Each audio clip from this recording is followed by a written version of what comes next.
कबीरा जब हम आए जगत में, जग हंसा हम रोए, ऐसी करनी कर चले हम हंसे जग रोए। एक ईमानदार ते उच्ची सुच्ची शख्सियत के मालिक, दीन दुखिया की सेवा करना अपना फर्ज समझने वाले श्रीमती सरोज गर्ग, जो कि बीते दिनी मिति 26 फरवरी को अपनी संसारिक यात्रा पूरी करदਿਆਂ प्रभु चरणों में जा विराजे। उन्होंने आत्मिक शांति लिए श्री गरुड़ पुराण जी के पाठ के भोग ते अंतिम अरदास मिति 7 मार्च दिन वीरवार को श्री राधा कृष्ण धाम वीरेवाला रोड फरीदकोट विखे हुई। इस मौके दूरों दूरों लोग पहुंचे, जिन्हां वालों श्रीमती सरोज गर्ग जी को श्रद्धांजलि दी। दुखी हिरदे नाल एडवोकेट अशोक गर्ग पति, टिंका गर्ग सपुत्र, समूह गर्ग परिवार। हम सभी लोग जो हैं यहाँ पर उन्हें अपने श्रद्धा सुमन अर्पित करने के लिए एकत्रित हुए हैं।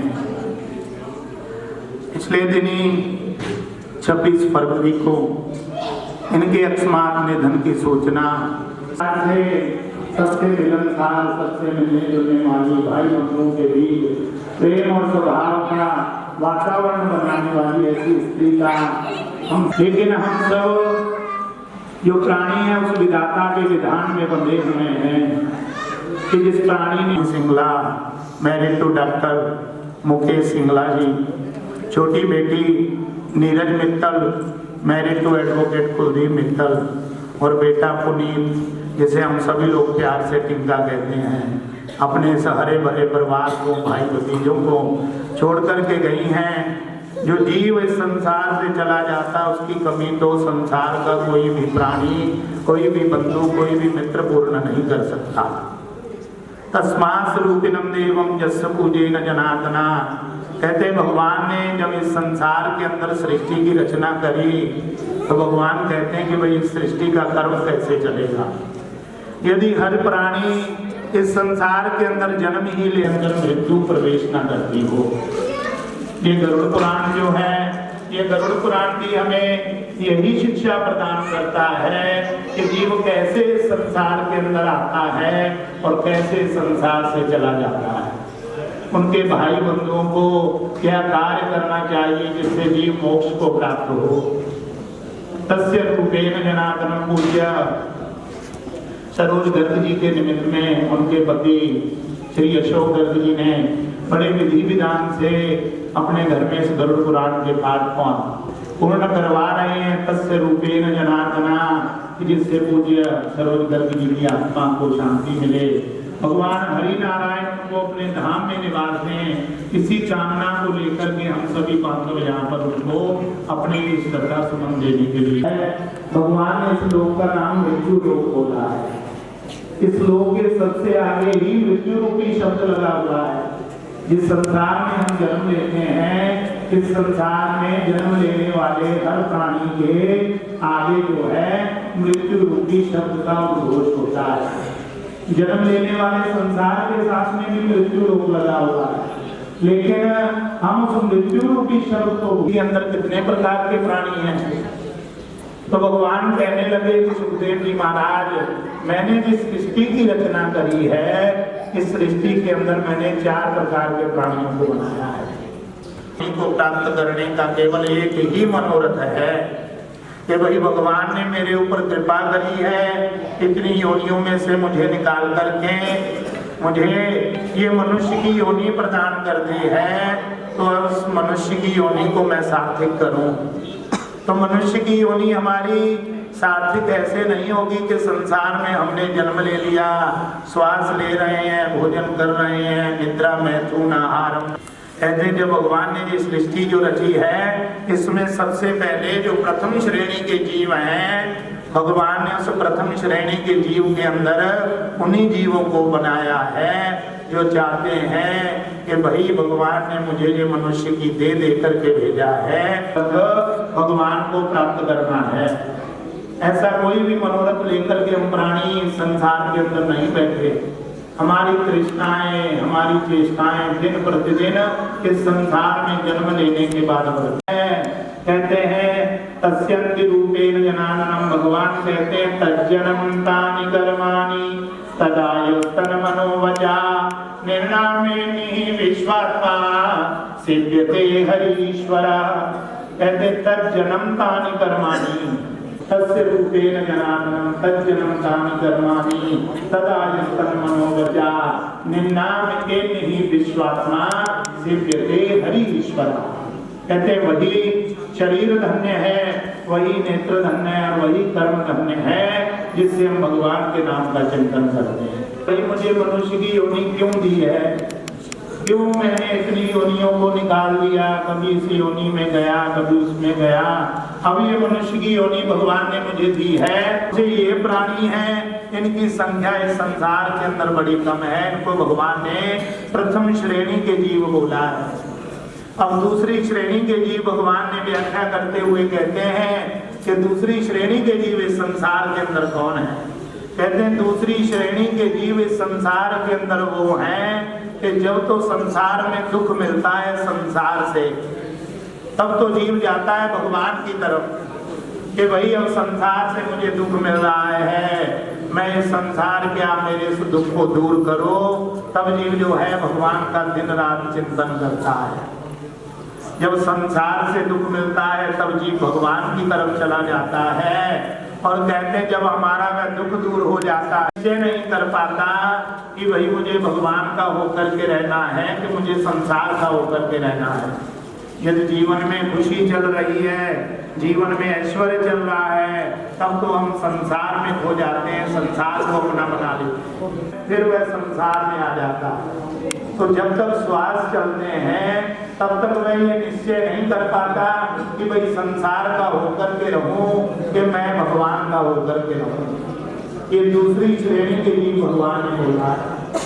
अब तीसरी श्रेणी के लिए भगवान ने जिनको बोला है, कहते हैं तीसरी श्रेणी के जीव वो हैं कि जिन्होंने इस मनुष्य योनि को प्राप्त करने का केवल एक ही लक्ष्य रखा है कि भाई ये मनुष्य की योनि। ऐसे प्राणियों की संख्या इस संसार के अंदर सबसे अधिक है और ये तीसरी श्रेणी के जीव भगवान ने बोला है। अगर जन्म ले लिया, उनको जन्म मिलते ही ना तो संसार का सुख मिल रहा है और ना भगवान की भक्ति मिल रही है।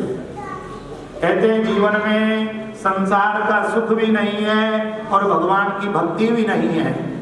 ऐसे चौथी श्रेणी के जीव हैं। तो ये चार प्रकार की सृष्टि की रचना भगवान ने करी है और इन चारों प्रकार के जीवों की रचना में भगवान कहते हैं सबसे उत्तम जिसका मनोरथ केवल और केवल भगवान की भक्ति को प्राप्त करना है। कहते हैं यदि भगवान की भक्ति की तृष्णा हमारे मन में होगी तो इस जन्म में नहीं, फिर किसी दूसरे जन्म में भगवान की प्राप्ति होगी, दूसरे में नहीं तो तीसरे में प्राप्ति होगी। भागवत के अंदर जड़ भरत का प्रसंग आता है। कहते हैं 3-3 जन्म जड़ भरत को लेने पड़े, लेकिन किसी भी जन्म में जड़ भरत की जो है प्रीति वह भगवान से टूटी नहीं, बल्कि प्रीति दिन प्रतिदिन बढ़ती गई। और यदि हमने भी ये मनुष्य की योनि प्राप्त करके भगवान के चरणों में अपनी प्रीति को दिन प्रतिदिन बढ़ाएंगे तो वह भगवान हमारे ऊपर कृपा अवश्य करेंगे। उन्हीं की प्राप्ति तो हमें करनी है, वरना संसार का कितना भी कुछ प्राप्त कर लें ये हमारे साथ में चलने वाला है।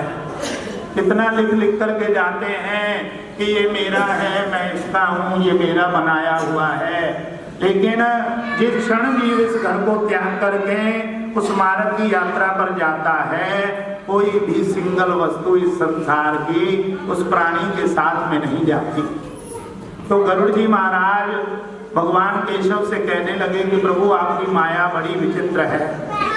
जो जीव इस संसार के अंदर आ गया आप उसको माया में बांध लेते हो, वह आपकी भक्ति करे कैसे, कैसे सत्संग करे, उसको कहीं तो ज्ञान दो कि जिस ज्ञान को प्राप्त करके वह आपकी भक्ति कर ले। तो इस गरुड़ पुराण के 6ठे अध्याय के अंदर भगवान कहते हैं कि गर्भे व्यादेशं ध्याने पुराणे कामधिर भवेत् को न मुच्यते बंधनात् को न मुच्यति गच्छताम्। कहते हैं गरुड़ पुराण के 6ठे अध्याय के अंदर भगवान तस्य रूपेण जनार्दनम् या गच्छतं या निष्ठां वरदो भवन्तु नित्यम्, कि जैसे ही गर्भ माता के गर्भ के अंदर आता है, अलग अलग महीनों में उसकी वृद्धि माता के गर्भ में होने लगती है और जब 7वां महीना गर्भ में लगता है तब जीव भगवान से विनती करता है कि कि प्रभु इससे पहले आपने मुझे बड़ी योनियों में भेज दिया, बार बार मेरी ड्रेस बदल रही है, बार बार मेरा ड्रेस बदल रहा है। ड्रेस ऐसे बदल रही है कि जौन सा शरीर भी मुझे मिलता है वह शरीर नष्ट हो जाता है, और जिस एड्रेस में मेरा जन्म होता है वह एड्रेस भी नष्ट हो जाता है। अगर इसको मैं आपको समझाऊं तो हम जो मनुष्य की देह लेकर के बैठे हैं, ये मनुष्य की देह हमारी ड्रेस है, और जिस घर में, जिस आंगन में हमारा जन्म हुआ है वह हमारा एड्रेस है। तो कहते जिस क्षण मृत्यु को जीव प्राप्त कर लेता है तो हमारी ड्रेस बदल जाती है। ये 5 भौतिक तत्वों का शरीर, जिसमें अग्नि, जल, वायु, पृथ्वी और आकाश, ये 5 तत्व जो हैं ये नष्ट हो जाते हैं। सबसे पहले हमारी ड्रेस नष्ट हो गई, और दूसरे ही क्षण जैसे ही पुत्र पावक अग्नि लगाता है उसी क्षण हमारा एड्रेस नष्ट हो जाता है। कि जिन भाई बंधुओं के बीच में हमारा जन्म हुआ, क्या वह भाई बंधु हमें पुनः प्राप्त होंगे? कितना भी प्रयत्न कर ले, ना तो वह ड्रेस मिलने वाली है, ना ये एड्रेस मिलने वाला है। तो जीव का सब कुछ बदलने के लिए संसार के अंदर, लेकिन जीव इतना कुछ बदलता हुआ देख करके भी अपने मन को नहीं बदलता, मन को बांध करके रखा हुआ है। इसलिए गरुड़ जी महाराज भगवान केशव से कहते हैं कि प्रभु आप जीव के ऊपर कोई तो ऐसी कृपा दृष्टि करें, कोई तो ऐसा उसको ज्ञान दें कि भाई आपकी भक्ति करे।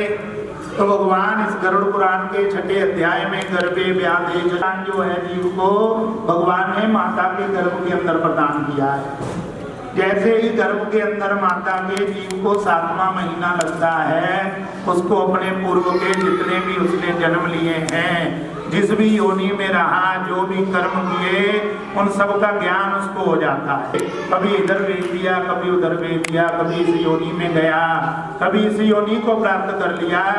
लेकिन अब आप तो मेरे ऊपर कृपा करो कि बार बार मैं सावागमन के बंधन में ना बंधूं, ना आना पड़े ना जाना पड़े, ऐसा कोई कार्य कर दो तो मैं इस संसार से मुक्ति को प्राप्त कर दूं। यही ज्ञान देता हूँ। लेकिन तू जितने जन्म लेता है उस जन्म में तुझे नया शरीर मिल जाता है, नया स्थान मिल जाता है। कीर्तन करूंगा, सत्संग करूंगा कि बार बार इस गर्भ में आना नहीं पड़ेगा। और इस गरुड़ पुराण के अंदर वैतरणी नदी के विषय में बताया जाता है, कोई दूसरी वस्तु नहीं है। वैतरणी नदी जीव के लिए माता का गर्भ ही वैतरणी है, जिसमें जीव को बार बार आना पड़ता है। लेकिन हमारा जो सिस्टम बदल जाता है कि भाई आए तो मनुष्य की देह से जन्म मिल रहा है, कल ना जाने कौन सी योनि में जाए। 4 प्रकार की सृष्टि है, जिसमें भगवान की अंडज, स्वेदज, उद्भिज और जरायु। अंडज के अंदर वो है जो अंडे से उत्पन्न होने वाली सृष्टि है। जरायु के अंदर तस्मात् स्वेदज के अंदर कहते हैं जो पसीने से उत्पन्न होते हैं। जरायु ये हमारे पेड़ पौधे की आदि जरायु है। और तस्य रूपेण जनार्दन महा, और फिर अंत में हमें इस दुर्लभ मनुष्य योनि के दर्शन मिलते हैं।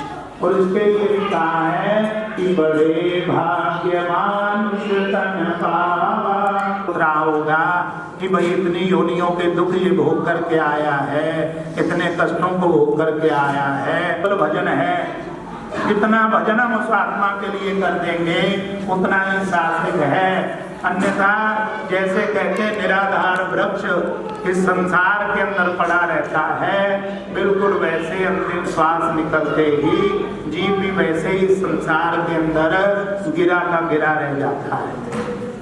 तो गरुड़ जी महाराज जीव की उत्पत्ति के विषय में कह रहे हैं कि भगवान इस प्रकार से जीव आपसे विनती करता है तो आप उसके ऊपर दया करते हो। तो भगवान कहते हैं मैं तो हर प्राणी के ऊपर दया करने वाला हूँ। गर्भ के अंदर जीव यही विनती करता है, भगवान उसके ऊपर भी दया करते हैं कि भाई तू अपने पूर्व के सब जन्मों को जान लेता है, तो अब तो अपना जो ध्यान है मेरी भक्ति की तरफ लेकर के चल कि बार बार आना और जाना ना पड़े। जीव विनती कर लेता है कि प्रभु एक बार इस गर्भ से निकाल दो, एक बार इस योनि से मुक्ति दिला दो, मैं बार बार इन गर्भों के चक्कर में नहीं पड़ूंगा।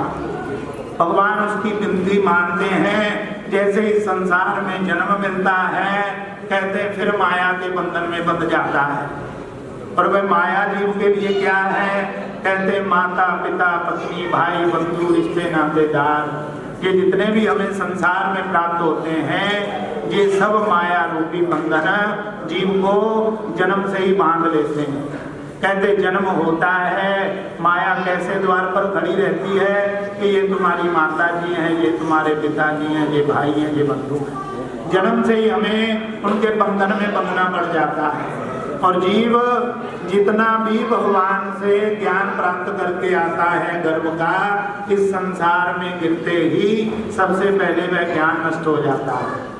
उसको पता ही नहीं रहता कि वही क्या क्या मैंने भगवान से विनती करी, भगवान ने क्या कहा, मैंने भगवान से क्या कहा, वह सब भूल जाता है। और जन्मते ही बालक जो है रोना शुरू कर देता है। तो कहते हैं कि जितना ज्ञान उसको गर्भ के अंदर मिला होता है, संसार में गिरते हुए ज्ञान नष्ट होता है और उस ज्ञान के नष्ट होने के कारण जीव रोना शुरू कर देता है। तो सबसे पहला ज्ञान तो भगवान ने जीव को जो है गर्भ के अंदर प्रदान किया है, लेकिन जीव जो है गर्भ के ज्ञान को भूल जाता है। तो भगवान तो देखो कितने दयालु हैं, फिर जीव के उद्धार के लिए उसके ऊपर फिर कृपा करते हैं। कहते हैं गर्भे व्याधि, भगवान ने जीव के ऊपर फिर व्याधि में कृपा करी।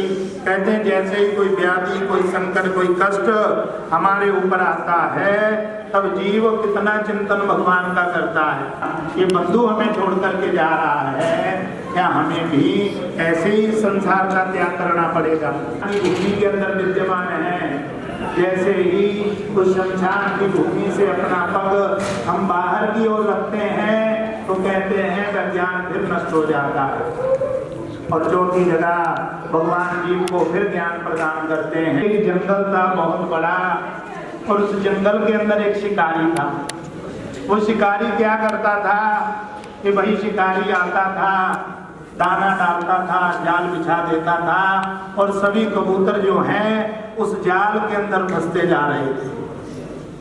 तो इस प्रकार से शिकारी बहुत सारे कबूतरों की हत्या कर देता था, उनको पकड़ करके ले जाता था। अब जो जंगल के रहने वाले और कबूतर थे वे कहने लगे कि भाई इसी प्रकार से यदि शिकारी हमें पकड़ता गया और हम मृत्यु को प्राप्त करते गए तो हम तो बिल्कुल ही समाप्त हो जाएंगे।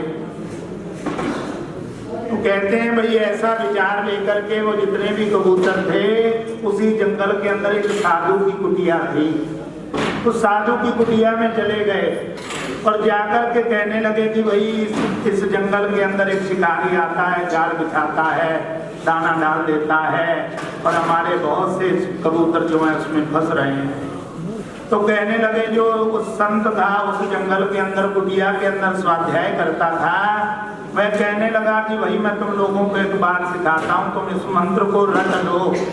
यदि तुमने इस मंत्र को रट लिया, इसको अमल कर लिया तो शिकारी तुम्हें जीवन में पकड़ नहीं पाएगा। तो उन्होंने उसको क्या सिखाया? कहते शिकारी आएगा, दाना डालेगा, जाल बिछाएगा, लेकिन फंसना मत। ये उन कबूतरों को ज्ञान दे दिया कि भाई शिकारी आएगा, जाल बिछाएगा, दाना डालेगा, लेकिन फंसना मत। अब जितने भी कबूतर थे वह और कोई दूसरी बात नहीं बोलते थे, वह यही बात बोलना शुरू कर देते थे कि भाई शिकारी आएगा, दाना डालेगा, जाल बिछाएगा, लेकिन फंसना मत। अब जो शिकारी था उसको बड़ा चंबा हो गया कि भाई इन कबूतरों ने ये कौन सा मंत्र रट लिया, यदि इन्होंने यही मंत्र रटते रहे तो मेरा तो जो बिछाया हुआ जाल है और फंसना मत। तो वह संत कहने लगा कि भाई मेरे पास में कोई अपनी बिंदी लेकर के आया था, मैंने तो केवल और केवल उनको मार्ग दिखलाया है कि यदि इस मंत्र को रटोगे तो कभी भी उस शिकारी के जाल में नहीं फंसोगे। अब कार्य कैसे करना है, कब करना है, ये तुमकी इच्छा है, और तुम्हें जो कार्य करना है ये तुम्हारी इच्छा है। तो क्या है अभी शिकारी ने बिल्कुल वैसे ही किया। शिकारी आया, दाना डाला, जाल बिछाया, और जितने भी कबूतर हैं मुख से यही बोल रहे हैं कि शिकारी आएगा, जाल बिछाएगा, दाना डालेगा और फंसना मत, लेकिन फिर भी उस जाल के अंदर फंसते जा रहे हैं। बिल्कुल वही स्थिति हमारे संसारिक प्राणियों की है।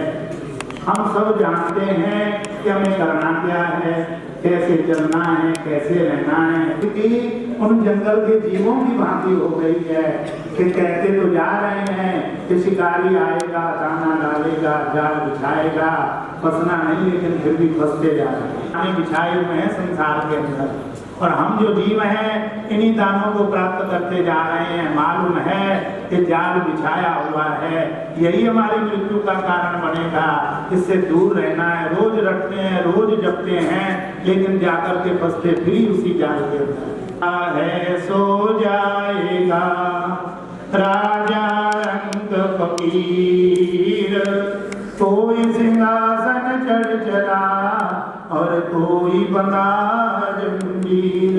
ये जो जीव आ गया है, कहते हैं 5 विषयों का भोग हमारी ये मनुष्य की देह करती है। हो रहा है, कहते हैं रात्रि गमिष्यति भविष्यति सुप्रभातम। एक घोड़ा है, बड़ी मंद गति से इधर उधर उड़ता हुआ जा रहा है। पहुंच करके जो है तस्य रूपेण जनार्दनम महा, एक दिव्य कमल के पुष्प को देखता है।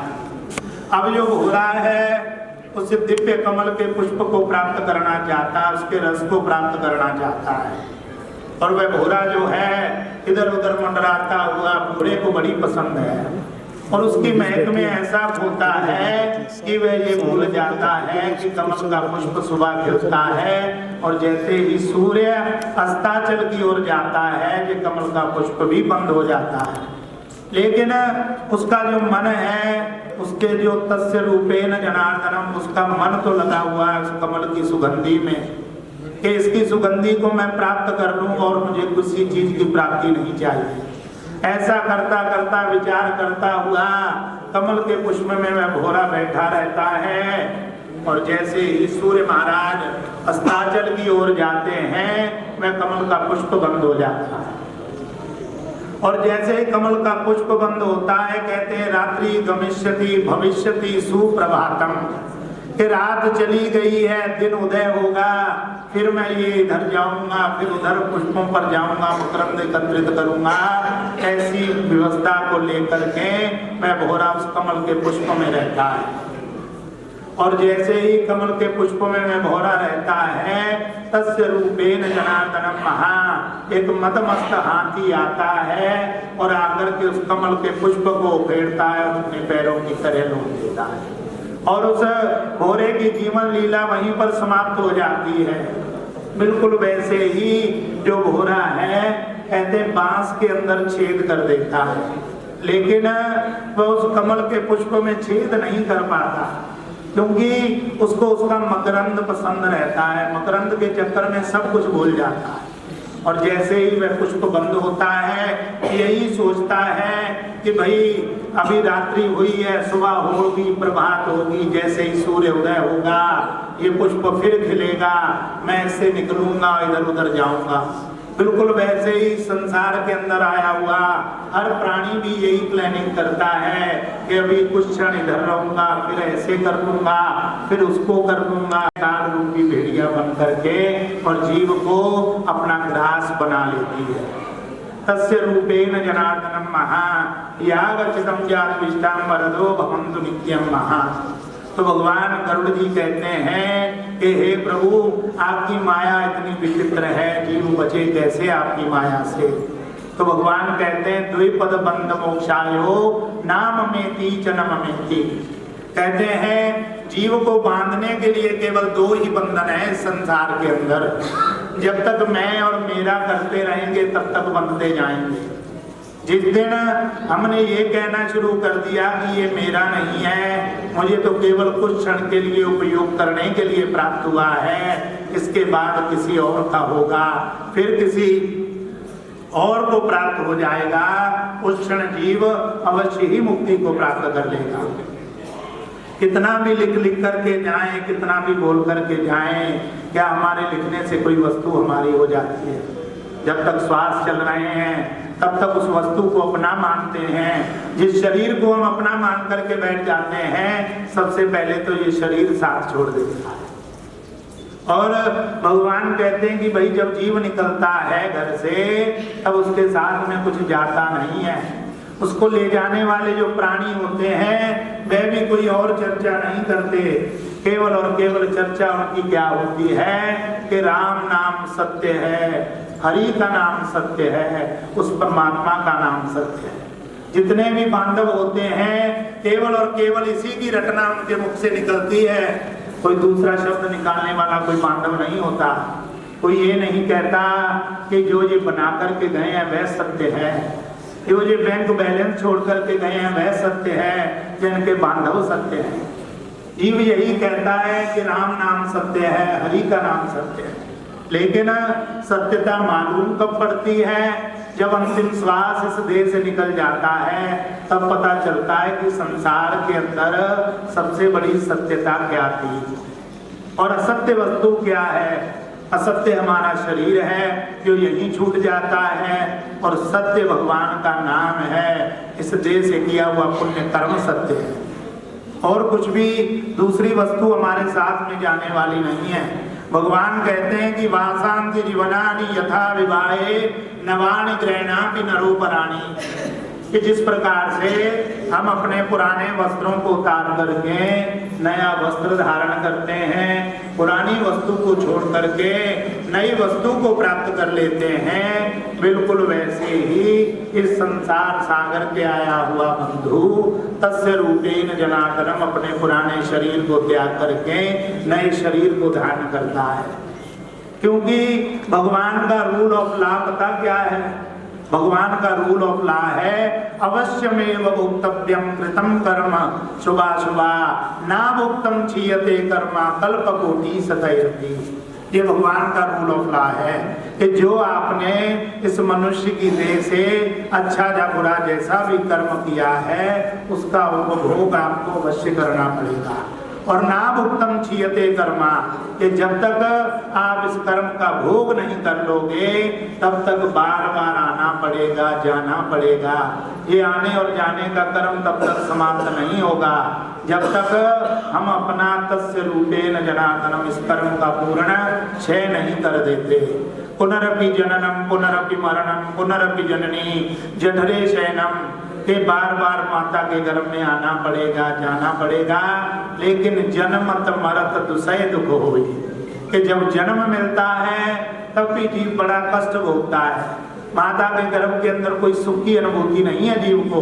इस संसार में आने से पहले जब माता के गर्भ में जीव आता है तो भगवान गरुड़ को कहते हैं कि गरुड़ उसको कोई सुख की अनुभूति प्राप्त नहीं होती, बड़े कष्ट माता के गर्भ के अंदर भोगता है, और जब गर्भ से निकलता है फिर संसार के कष्ट भोगता है। लेकिन जन्मत मरत दुसह दुख होई, और जब मृत्यु मिलती है तब कहते हैं उससे भी बड़े कष्ट जीव भोगता है। तस्मात् स्वरूपिणम देवम जस्य पूजेन जनार्दना। लेकिन यदि भगवान का चिंतन जीवन में है, भगवान की भक्ति जीवन में है, तो इस भव से हम अवश्य पार उतर जाएंगे। जैसे अजामिल अंत समय में अपने पुत्र का नाम लेकर ही कहते इस भवसागर से पार उतर गया। योग है और यहाँ सुख है, वहाँ पर दुख है, यहाँ पर मिलना है, वहाँ पर बिछड़ना है, और यहाँ पर प्राप्ति है, वहाँ पर नष्टता है। ये जीव को प्राप्त होते हैं। जिस क्षण जीव जन्म लेता है कहते नहलाने वाले दूसरे ही मिलते हैं, और जिस क्षण जीव मृत्यु को प्राप्त करता है उस क्षण भी नहलाने वाले दूसरे ही होते हैं। और इस संसार के अंदर जीव का अपना कुछ नहीं, नाम भी किसी दूसरे का दिया हुआ, स्थान भी दूसरे का दिया हुआ। तस्य रूपेण जनार्दनम, जिसे हम अपना मान करके बैठ जाते हैं।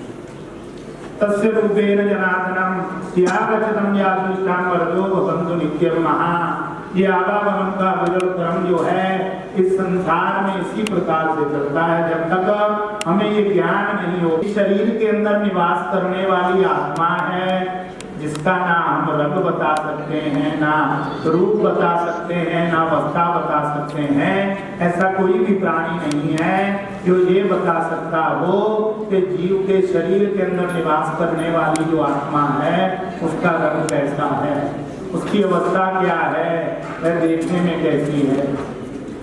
रंग गोरा है, लंबा है, काला है, छोटा है, ये शरीर की अवस्थाएं हैं। लेकिन अंदर निवास करने वाली जो आत्मा है उसका कोई रंग रूप या कोई अवस्था नहीं है। वह तो केवल जैसे पुराने वस्त्र हम त्याग देते हैं, नए को धारण कर लेते हैं, बिल्कुल वैसे ही पुराने शरीर को जीवात्मा त्याग करके नए शरीर को धारण कर लेती है। जब कहते हैं महाभारत के युद्ध में अभिमन्यु की मृत्यु हो गई, अर्जुन कहने लगा भगवान केशव से कि हे केशव, कि मैं बार बार जो है अपने पुत्र को प्राप्त करना चाहता हूँ, मैं अपने पुत्र को मिलना चाहता हूँ, आप कैसे भी प्रयत्न करो मेरे पुत्र को मुझसे मिलाओ। आप तो इतने सक्षम हो, आपके पास में तप है, बल है, शक्ति है, तो आप मेरे पुत्र को मुझे प्राप्त कराओ।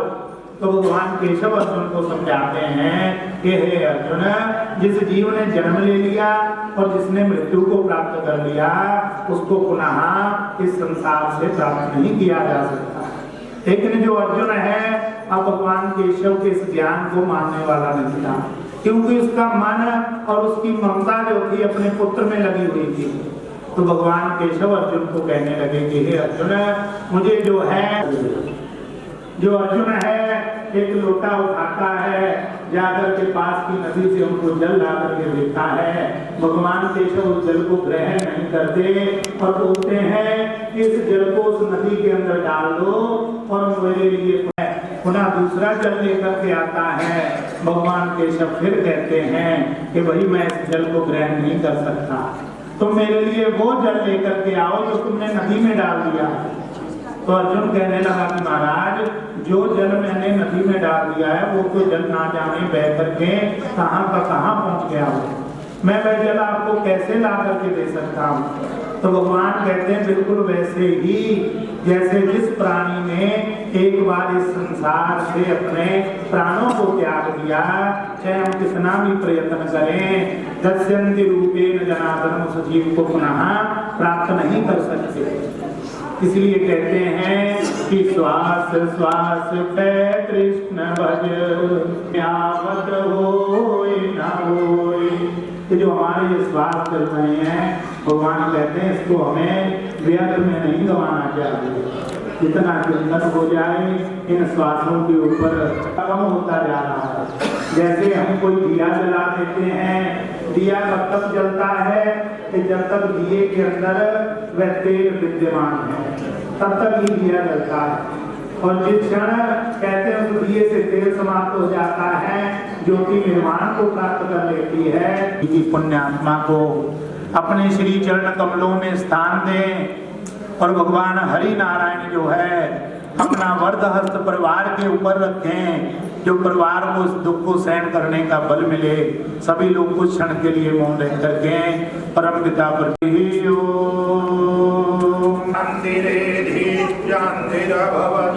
हरि ओम महापूर्णमिदाः पूर्णमिदं पूर्णात् पूर्णमुदच्यते पूर्णस्य पूर्णमादाय पूर्णमेवावशिष्यते तस्य पूजेन भवामयं महा।